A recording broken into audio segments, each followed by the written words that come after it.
ہوگا۔ سلطان محمود غزنوی رحمۃ اللہ علیہ کے پاس ایک شخص آتا ہے چکور لے کر، ٹھیک ہے، تو آپ اس سے پوچھتے ہیں کہ اس چکور کی قیمت کتنی ہے، تو اس چکور کا مالک جو ہے نا وہ اس کی قیمت بہت زیادہ بتاتا ہے، لیکن اس چکور کی ایک ٹانگ خراب ہوتی ہے، وہ لنگڑا ہوتا ہے۔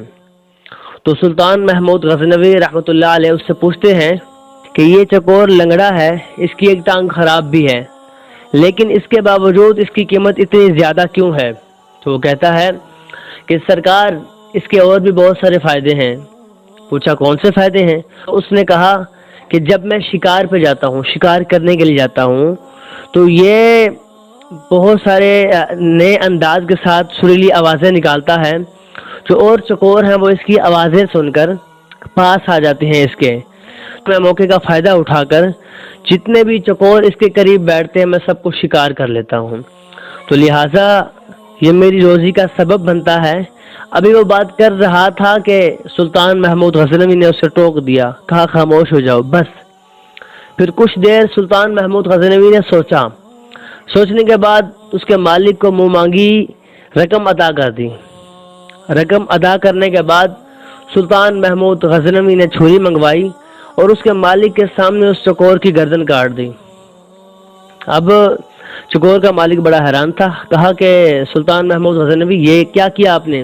اتنی بھاری قیمت آپ نے ادا کی، اتنی بھاری رقم ادا کی، اس کے بعد اس کی گردن کاٹ دی۔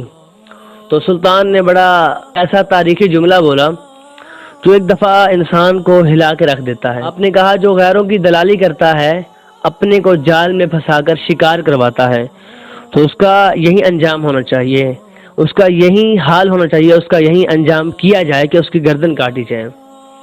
تو لہٰذا ہمیں چاہیے کہ اپنوں کا ساتھ دینا، نہ کہ اپنوں کو پھنسانا، اپنوں کو پریشان دیکھ کر خوش ہو جانا، ٹھیک ہے، اور اپنوں کو ہی کوشش کرنا کہ یہ کامیاب نہ ہو، کیونکہ ہمارے معاشرے کے اندر یہ چیزیں بہت پائی جاتی ہیں کہ ہم لوگ کہتے ہیں نا، آپ نے سنا ہوگا کہ رشتہ دار فلاں فلاں فلاں، ہر بندہ جب بھی کوئی بات کرتا ہے تو رشتہ دار پہ کہتا ہے کہ یار ہمارے رشتہ دار ہمارے لیے خوش نہیں ہیں۔ تو آپ کوشش کریں کہ اپنے رشتے کے اندر محبت پیار لے کر آئیں، ٹھیک ہے، اور اپنے بھائی کی کامیابی پر خوش ہوں، اپنی کزن کی کامیابی پر خوش ہوں، نہ کہ آپ جیلسی فیل کریں۔ اگر کوئی آپ کا دوست، اگر کوئی آپ کے فیملی ممبر میں کوئی کامیاب ہوتا ہے، اللہ تبارک و تعالیٰ اسے کامیابی عطا کرتا ہے، تو آپ اسے اپریشیٹ کریں، اسے مبارکباد دیں اور دل سے خوش ہوں، نہ کہ جیلسی فیل کر کے اور اپنے آپ کو پیچھے لے جائیں، کیونکہ آپ کے جیلسی فیل کرنے سے اگلے کو فرق نہیں پڑنے والا، فرق تو آپ کو پڑے گا۔ کوشش کریں کہ اس پہ عمل کریں۔ اگر میری ویڈیو آپ کو بہتر لگے، اچھی لگے، تو آپ اسے شیئر لازمی کریں، میرے پیج کو سبسکرائب اور فالو لازمی کریں۔ دیکھتے رہیے ملز انفو ٹی وی۔ اللہ نگہبان، اللہ